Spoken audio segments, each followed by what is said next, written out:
به نام خالق هستی. قبل از اینکه خواندن کتاب را شروع کنم از شما عزیزان درخواستی دارم، لطفاً برای ما کامنت انگلیسی بگذارید. ثروتمندترین مرد بابل، دیوارهای بابل.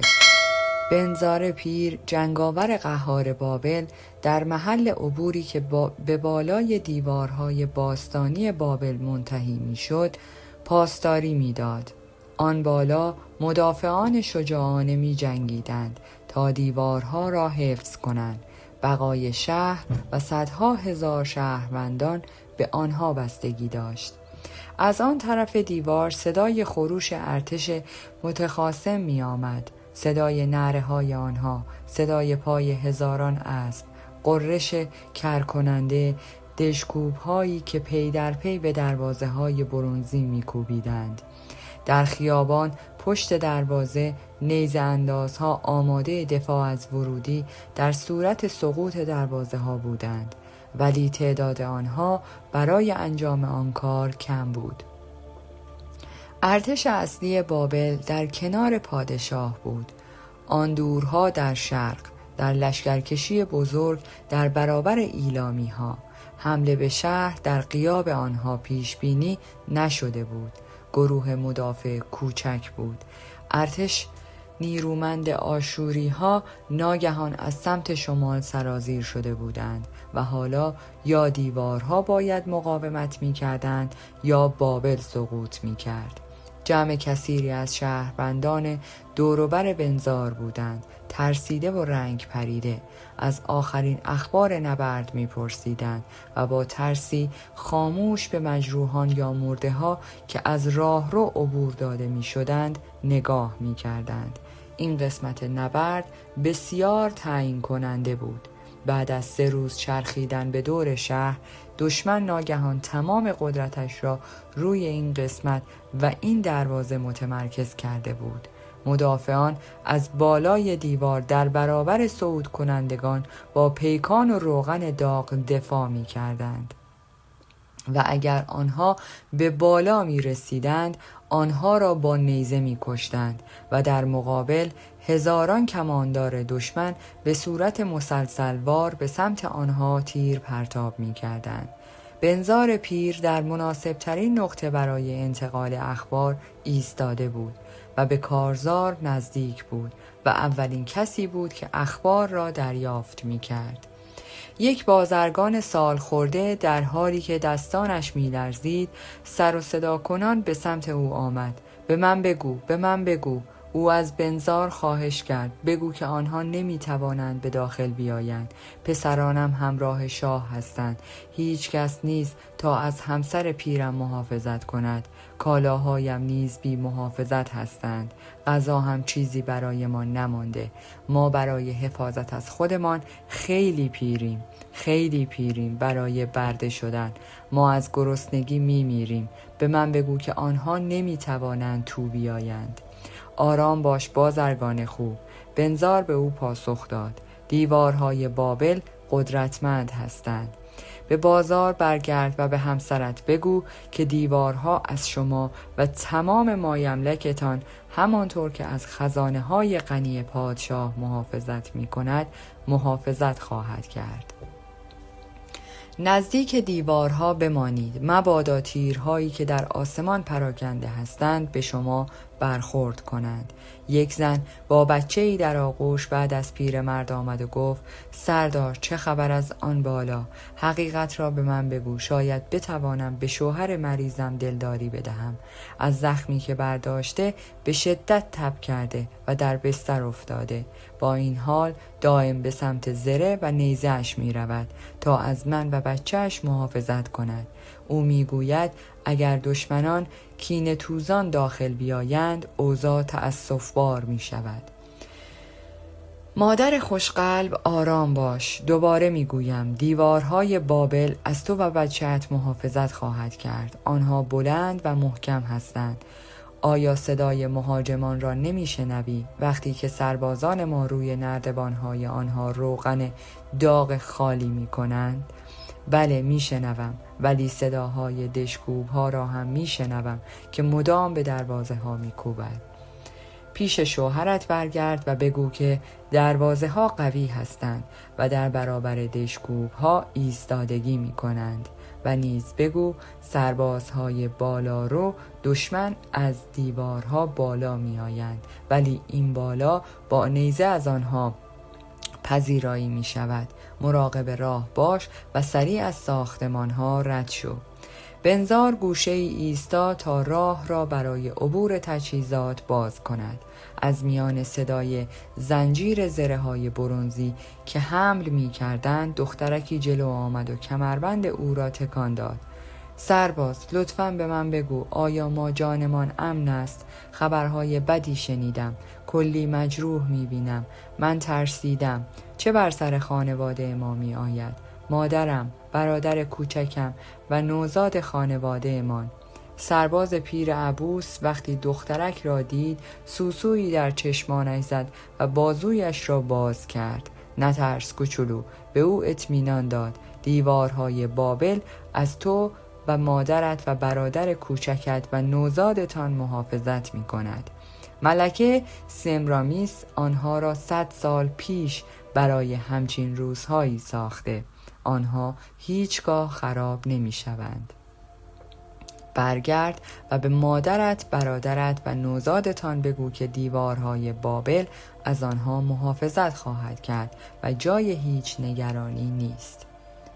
روزها از پی هم می گذشتند و بنزار پیر آنجا ایستاده بود و می دید که نیروها از راهرو به بالا می روند و آنقدر می جنگند تا زخمی شوند یا بمیرند و سپس به پایین می آیند. شهروندان وحشت زده و نامطمئن به سراغ او می آمدند و از ایستادگی دیوارها از او می پرسیدند و او به همه آنها با وقار فقط یک پاسخ می داد: دیوارهای بابل از شما محافظت می کند.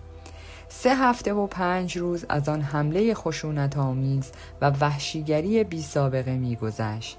تنگنای بنزار هر روز سخت‌تر و ناخوشایندتر می شد. معبر بود مورد حمایت به بستر گلخون زخمی ها تبدیل شده بود و جماعتی از سربازان که بی وقفه به بالای دیوار می رفتند و لنگان لنگان پایین می آمدند.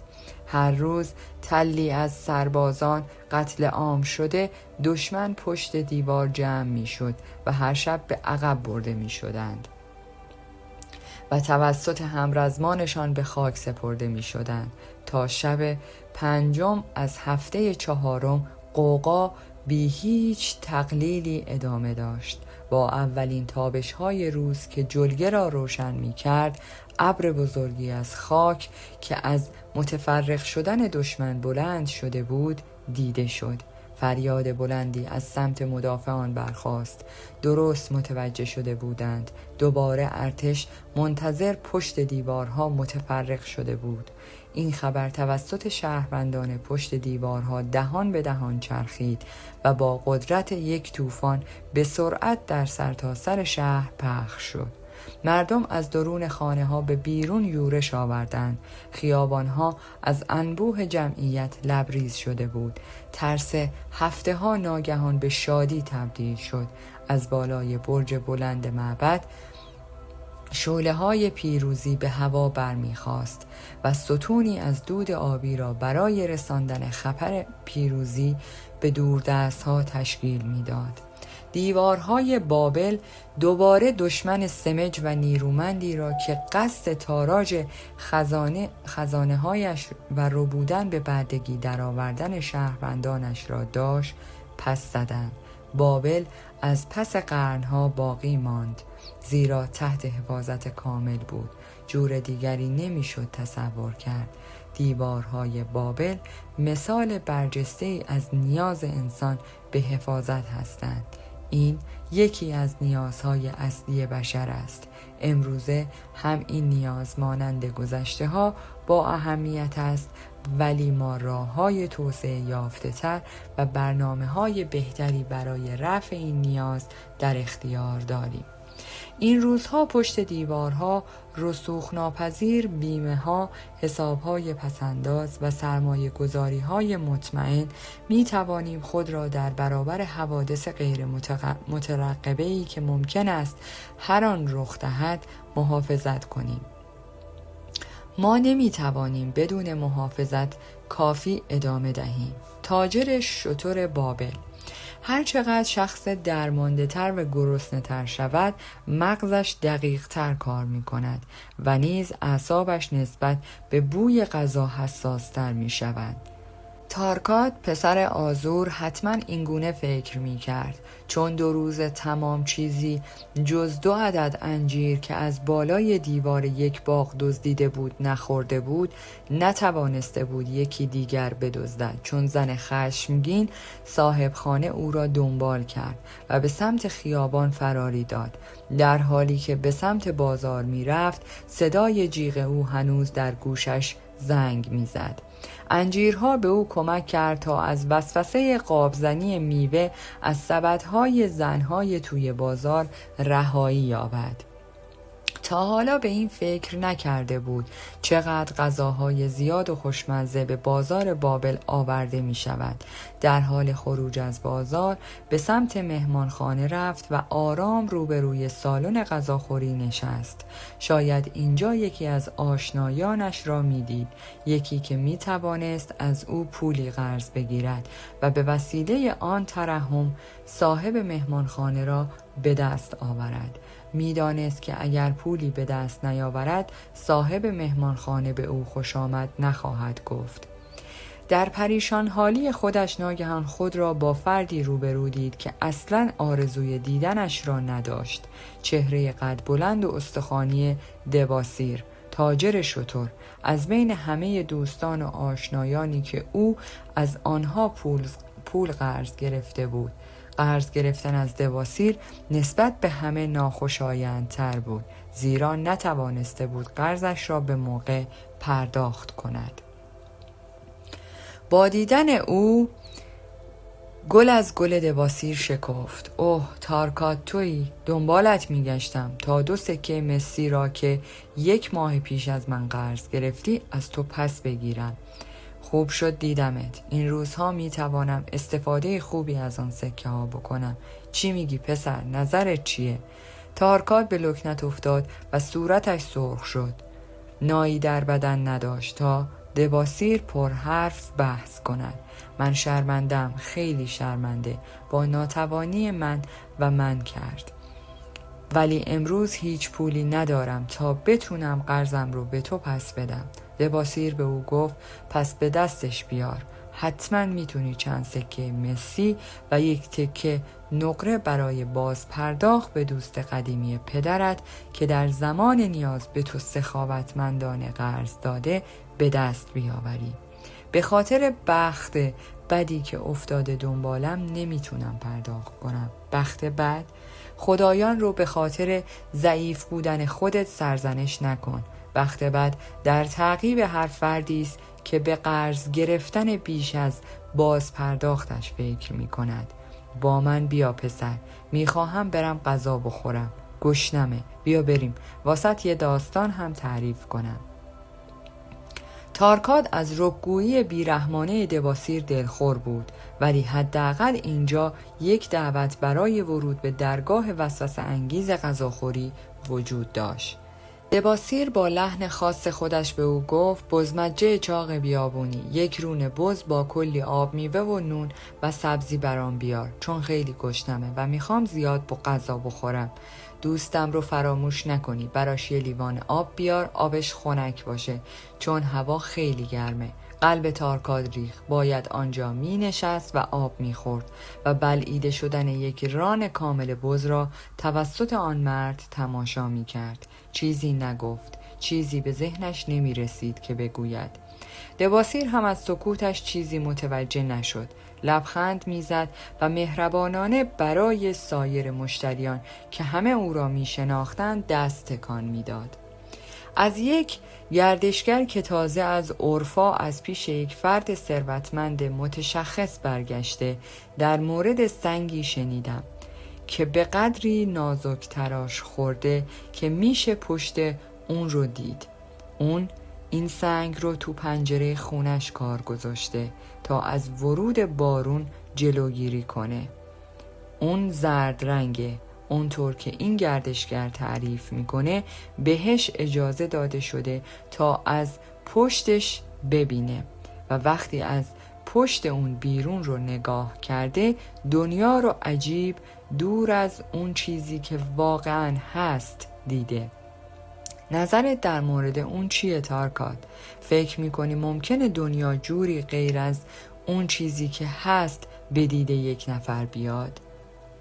چی بگم؟ جوونک در حالی که بیشتر مجذوب آن ران بزرگ بز جلوی دباسیر بود پاسخ داد خب من معتقدم که این درسته، چون خودم دنیا رو به رنگ دیگری غیر از اون چیزی که واقعا هست دیدم و داستانی که میخوام تعریف کنم هم به همین مسئله برمیگرده. دباسیر داستان تعریف میکنه. این را شخصی که در مجاورت آنها شام میخورد نجوا کنان گفت و قالیچه اش را نزدیک آنها آورد. بقیه آنهایی که آنجا غذا میخوردند نیز غذاهای خود را برداشتند و به نزدیک آمدند و در یک نیم دایره نشستند. صدای غذا خوردنشان در گوش تارکات میپیچید و بدنهای گوشت آلودشان با تن او مماس میشد. فقط او غذا نداشت. دباسیر اصلا به او تعارفی نزد.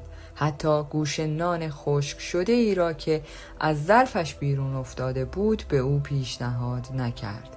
دباسیر در حالی که در گاز زدن ران بز مکسی کرد شروع کرد داستانی که میخوام تعریف کنم مربوط میشه به دوران جوونیم و اینکه چطور یه تاجر شتر شدم. آیا بین شما کسی میدونه که من یه زمانی یک برده تو سوریه بودم؟ زمزمه‌ای متعجبانه در بین جمع پیچید. دباسیر بعد از اینکه گاز دیگری به ران بز زد ادامه داد وقتی که جوان بودم هنر پدرم زینسازی رو یاد گرفتم. درون کارگاهش با هم کار می کردیم و من برای خودم خانواده تشکیل دادم. به خاطر جوونی و تازه کار بودن درآمد کمی داشتم، فقط در حدی که میتونستم زن بسیار خوبم رو با حداقل راحتی تأمین کنم. من چیزهای خوبی آرزو می کردم ولی توانایی برآورده کردنش رو نداشتم. به زودی متوجه شدم که بین مغازه‌دارها اعتباری پیدا کردم و اونا به من برای پرداخت در آینده اعتماد می کنند. نمیتونستم به موقع پرداخت کنم. جوان بودم و بی تجربه و نمیدونستم کسی که بیشتر از درآمدش خرج میکنه دانه های ولخرجی رو میکاره و میوه پشیمونی و حسرت رو درو میکنه. من درآمدم رو صرف خرید لباس های خوب و لوازم لوکس برای منزل و همسرم کردم. لوازمی که خارج از حد توانایی مالیم بود. هر چقدر که میتونستم هزینه میکردم و در یک لحظه تمام درآمدم از بین رفت. بعد متوجه شدم که با درآمدم نمیتونم هم مخارج زندگی رو بپردازم، هم قرضها رو. طلبکارها به خاطر قرضهایی که کرده بودم شروع به تعقیبم کردند و زندگیم به درد سر افتاد. از دوستانم قرض کردم ولی حتی نتونستم پول اونا رو هم پس بدم. اوضاع هر روز بد و بدتر می شد. همسرم من رو ترک کرد و به خانه پدرش برگشت. خودم هم تصمیم گرفتم که بابل را ترک کنم و به شهر دیگه‌ای برم که فرصتی برای یک جوان مثل من در اون وجود داشته باشه. برای 2 سال زندگی بدون آسایش و موفقیتی داشتم و برای تاجران کارواندار کار می کردم. بعد با یه سری دزدای قافله قاطی شدم. اونا صحرا رو به امید پیدا کردن کاروانهای بی سرپناه گز می کردن. این کارها شایسته پسر پدری مثل پدر من نبود، ولی من دنیا رو از تو سنگ شیشه‌ای رنگی خودم نگاه می کردم و متوجه نبودم که توی چه مخمسه‌ای گرفتار شدم. ما در اولین سفر خود با موفقیت روبرو شدیم. یک محموله طلا و ابریشم و کالاهای با ارزش دیگر رو زدیم. این غنایم رو به گینر بردیم و ولخرجی کردیم. دفعه دوم اینقدر خوششانس نبودیم. بلافاصله بعد از غارت کاروان، گروهی از نیزه‌دارهای بومی که کاروانها برای محافظت از خود به آنها پول میدادند به ما حمله کردند. 2 از سرگروه هامون کشته شدند و بقیه ما رو به دمشق بردند و برهنه کردند و به عنوان برده فروختند. من به ازای 2 سکه نقره به یک ارباب سوریایی فروخته شدم با موهای تراشیده شده و لنگی به عنوان لباس. فرق آنچنانی با برده های دیگه نداشتم. جوون بی ملاحظه‌ای بودم. اربابم من رو پیش 4 زنش برد و به عنوان خادم در اختیار اونها قرار داد. حقیقتاً اونجا بود که تأسف اوضاع خودم رو درک کردم. این آدمای بیابونی واقعاً خشن و ستیزه طلب بودن. من بدون هیچ اسلحه و وسیله‌ای برای فرار در اختیار اونها بودم. بیمناک روبروی اون 4 زن ایستاده بودم و اونا نگام می‌کردن. تعجب می‌کردم اگر میتونستم حس ترحمشون رو نسبت به خودم جلب کنم. سیرا اولین زن از بقیه بزرگتر بود. چهره بی‌عاطفه‌ای داشت. وقتی نگاه می کرد نگاهم رو با کمی دلداری به خودم از اون عبور دادم. بعدی زن زیبای مغروری بود که چنان به من بی تفاوت زل زده بود که انگار داشت به یک کرم خاکی نگاه می کرد. 2 زن جوون دیگه جوری پوزخند می زدن که انگار کل این ماجرا واسه شون فقط یک جوک سرگرم کننده است. انتظارم برای شنیدن حرفهای اونا انگار یک عمر طول کشید. انگار هر کدومشون منتظر تصمیم اون یکی بود. آخر سر سیرا با صدایی سرد شروع به صحبت کرد. ما نوکر زیاد داریم ولی شتربان خوبی نداریم.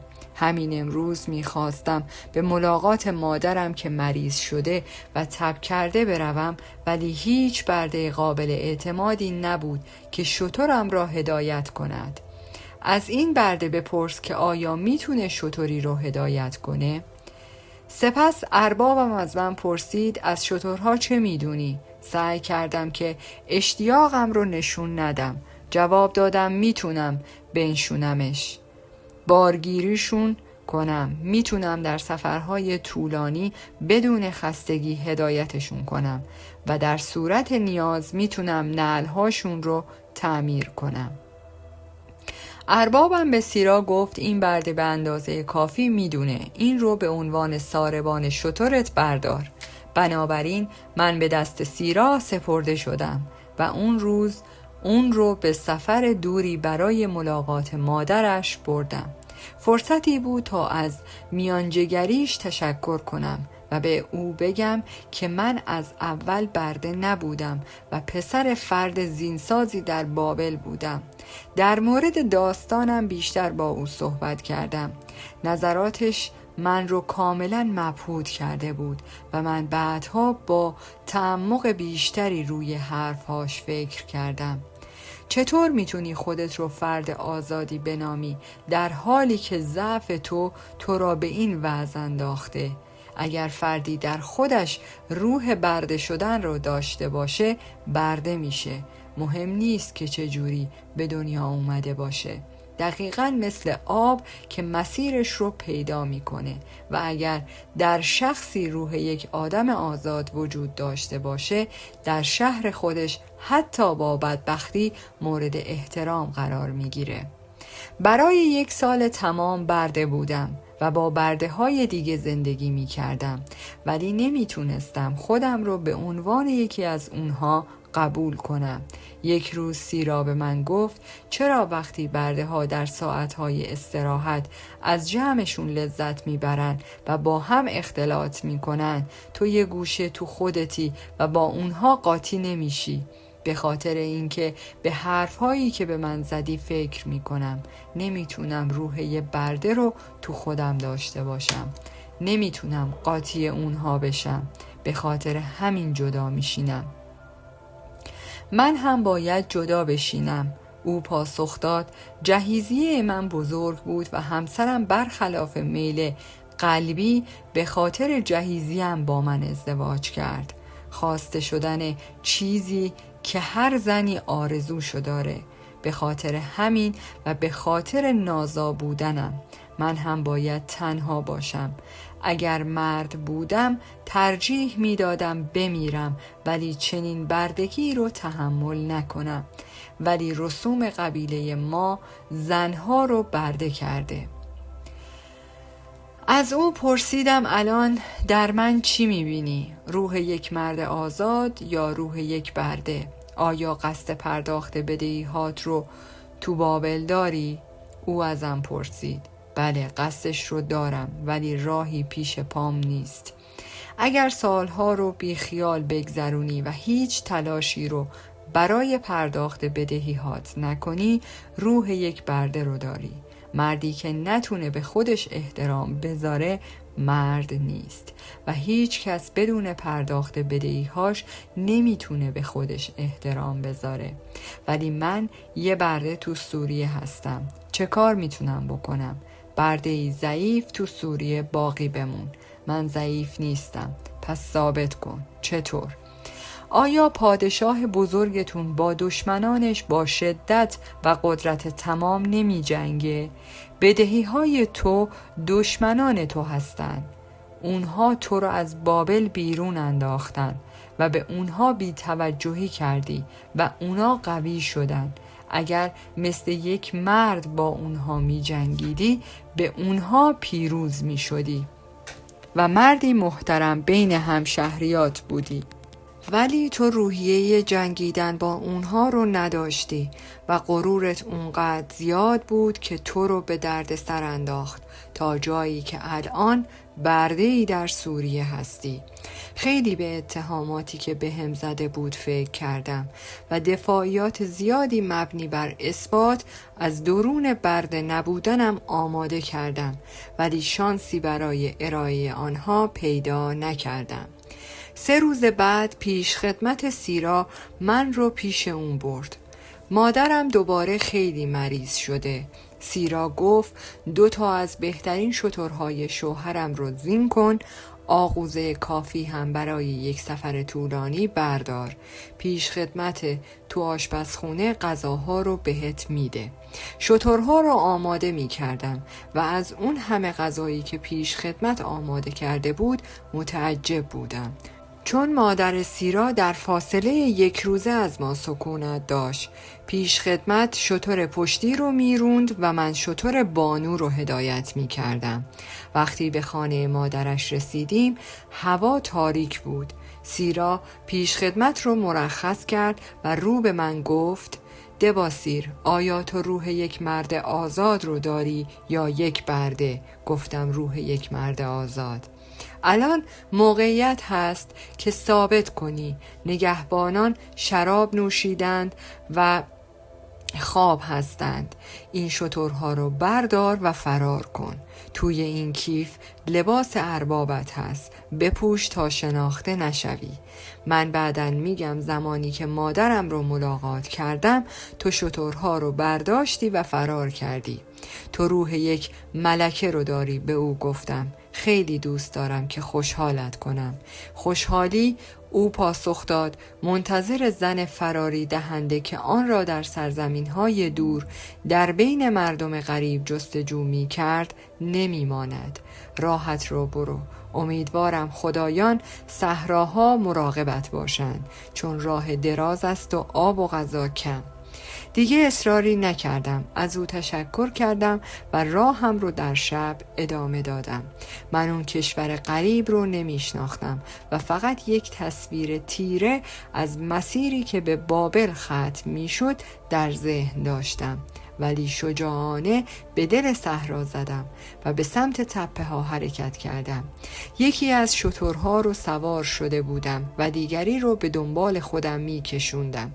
تمام شب رو حرکت کردم و روز بعد ترس عقوبت برده هایی که اموال اربابشون رو می دزدیدن و فرار می کنن تمام جانم رو می خورد. بعد از ظهر به یک روستای ناهموار که به نظر می رسید مثل صحرا خالی از سکنه باشد رسیدم. سنگ‌های نوک‌تیز سم‌های شترهای باوفایم را خون مرده کردند و به زودی سرعتشان کم شد و دردناک راه می‌رفتند. هیچ انسان یا چهارپایی را نمی‌دیدم و دلیل تنها ماندنم این قطع زمین نامهربان را متوجه شده بودم. بعد از آن مسافرتی را در پیش داشتم که کمتر انسانی با وجود آن زنده میماند تا بخواهد تعریفش کند. روزها میگذشتند و ما آهسته و محکم حرکت میکردیم. غذا و آب رو به تمام شدن بود و گرمای خورشید بیرحم. در پایان روز نهم با احساس ضعف شدیدی از روی شترم افتادم، طوری که احساس می کردم دیگر نمی توانم سوار شوم و حتما می میرم و در این بیابان متروک رها می شوم. روی زمین دراز کشیدم و خوابیدم و تا صبح روز بعد بیدار نشدم. بیدار شدم و دور و برم رو نگاه کردم. خنکای هوای صبح به صورتم میخورد. شترهایم هم ناتوان و ضعیف در فاصله کمی از من دراز کشیده بودند. نزدیک من بقایای وسیع از یک شهر که با سنگ و خاک و خاشاک پوشیده شده بود به چشم میخورد. هیچ نشانی از آب و غذا برای خودم و شترهایم ندیدم.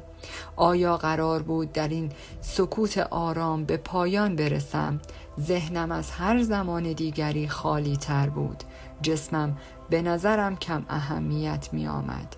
لبهای ترک خورده و خون آلودم، زبان خشک و ورم کردم، شکم خالیم، همه به انتهای زجرهای ناشی از روز پیش رسیده بودند. به دوردست‌های ناگوار می نگریستم و دوباره این سوال به ذهنم آمد: آیا روح یک برده در من است یا روح یک آزاد مرد؟ به وضوح دریافتم که اگر روح یک برده در من باشد باید تسلیم شوم، در بیابان دراز بکشم و بمیرم، پایانی در خور برده‌ای فراری. ولی اگر روح یک مرد آزاد در من باشد چه؟ حتما راهم را به سمت بابل پیش میگیرم. قرضهایم را به مردمی که به من اعتماد کردند میپردازم. شادی را به همسرم که حتما عاشق من بود باز میگردانم و رضایت و خوشنودی پدر و مادرم را جلب میکنم. بدهی‌های تو دشمنان تو هستند که تو را از بابل فراری دادند. سیرا این را گفته بود. بله، این گونه بود. چرا نباید روی پاهایم می ایستادم؟ چرا باید کاری می کردم که همسرم پیش پدرش برود؟ بعد اتفاق عجیبی افتاد. دنیا به رنگ و شکل دیگری در آمد. رنگ و شکلی متفاوت از رنگ و شکلی که من از درون سنگ رنگی خودم می دیدم. در نهایت ارزش‌های واقعی را در زندگی دیدم. توی صحرا بمیرم؟ نه، نه، نه. با نگاهی جدید کارهایی را که میبایست انجام میدادم. جلوی چشمم آمد. ابتدا به بابل برمیگردم و با هر شخصی که به او بدهکار هستم روبرو میشوم. باید به آنها بگویم که بعد از سالها سرگردانی و بدبختی برگشتم تا بدهی‌هایم را با سرعت هرچه تمامتر پرداخت کنم. سپس باید خانه‌ای برای همسرم مهیا کنم و شهروندی شوم که پدر و مادرم به من افتخار کنند. بدهی‌های من دشمنان من بودند، ولی افرادی که به آنها بدهکار بودم دوستانم بودند، چون آنها به من اعتماد کردند و مرا باور داشتند. به زحمت روی پاهایم لنگیدم. گشنگی اهمیتی نداشت، تشنگی اهمیتی نداشت. اینها بودند، ولی فقط وقایعی در راه رسیدن به بابل. درون من موجی از روح یک مرد آزاد خروش می کرد که در حال برگشت و غلبه بر دشمنان و هدیه دادن به دوستان بود. با این تصمیم بزرگ به هیجان آمده بودم. چشمان بی فروغ شترهایم با صدای قدرتمند من درخشید. با زحمت بسیار و پس از چند بار تلاش روی پاهایشان ایستادند. با تلاشی سخت به سمت شمال راه افتادیم، سمتی که چیزی درونم می گفت که در آن سمت بابل را خواهیم یافت. آب پیدا کردیم. به سرزمینی حاصلخیز رسیدیم که سبزی و میوه داشت. راه بابل را یافتیم. روح یک مرد آزاد به زندگی به عنوان دنباله‌ای از مسائلی که باید حل شوند می نگرد و آنها را حل می کند، ولی روح یک برده می گوید در حالی که برده هستم چه کار می توانم بکنم؟ در مورد تو چگونه است تارکاد؟ آیا شکم گرسنه‌ات کلت را به اندازه کافی به کار نینداخته؟ آیا آماده ای راهی رو در پیش بگیری که تو رو به خونه خودت برگردونه؟ آیا میتونی دنیا رو با رنگ و شکل واقعی اون ببینی؟ آیا تصمیم گرفتی که بدهی‌هات رو صادقانه پرداخت کنی هر چقدر که زیاد باشن و دوباره مردی مورد احترام در بابل بشی؟ اشک از چشمان جوان سرازیر شد. آرزومندانه روی زانوهایش ایستاد. تو نگاه جدیدی به من بخشیدی. من هم احساس می کنم روح مرد آزادی در من می خروشد. ولی چقدر در بازگشتت مصمم هستی؟ شنونده‌ای مشتاق سوال کرد. جایی که هدف باشد می شود راه را پیدا کرد. دباسیر پاسخ داد: من الان به هدفم رسیدم، پس روزی راهی یافتم. اول با افرادی که به آنها بدهکار بودم روبرو شدم و از آنها خواهش کردم تا به من فرصت دهند تا کار کنم و پولشان را تهیه کنم. اکثرشان از دیدن من خوشحال شدند، برخی فوشم دادند، ولی بقیه به من پیشنهاد کمک دادند. تازه یکی از آنها کمکی را که خیلی به آن نیاز داشتم به من داد. آن مرد ماتون وام دهنده طلا بود. وقتی فهمید که در سوریه ساربان شتر بودم، مرا پیش نباتور کهنسال که تاجر شتر بود فرستاد. او تازه با شاه وارد تجارت شده بود تا چند گله شتر بیابان رو برای لشکرکشی‌های بزرگ برای او تهیه کند. دانش و تجربه ام را در مورد شترها در اختیار او قرار دادم. به تدریج قادر به پرداخت تک تک قرضهایم شدم و در آخر توانستم سرم را بالا بگیرم و احساس کنم فردی مورد احترام در میان مردم هستم. دوباره دباسیر سراغ غذایش رفت. کاسکور، حلزون تنبل، طوری صحبت کرد که صدایش به آشپزخانه برسد. غذایم سرد شده، برام گوشت داغ و برشته بیار. یک تکه بزرگ هم برای تارکاد بیار. پسر، دوست قدیمی من که گرسنشه و باید با من غذا بخوره. و داستان دباسیر تاجر شتر بابل کهن اینگونه تمام شد. وقتی حقیقتی بزرگ را فهمید، روح واقعی خیش را یافت. حقیقتی که توسط افراد دانای پیش از او شناخته شده بود و به کار گرفته می شد.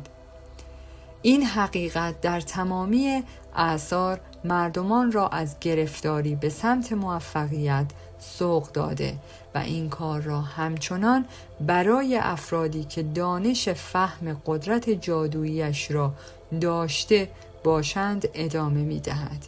این حقیقت برای همه کسانی که این خطوط را می‌خوانند راهگشاست. وقتی هدف وجود داشته باشد، راه می‌تواند پیدا شود. لوح‌های رسی بابل، دانشکده سنت سوئیس، دانشگاه نتنگا.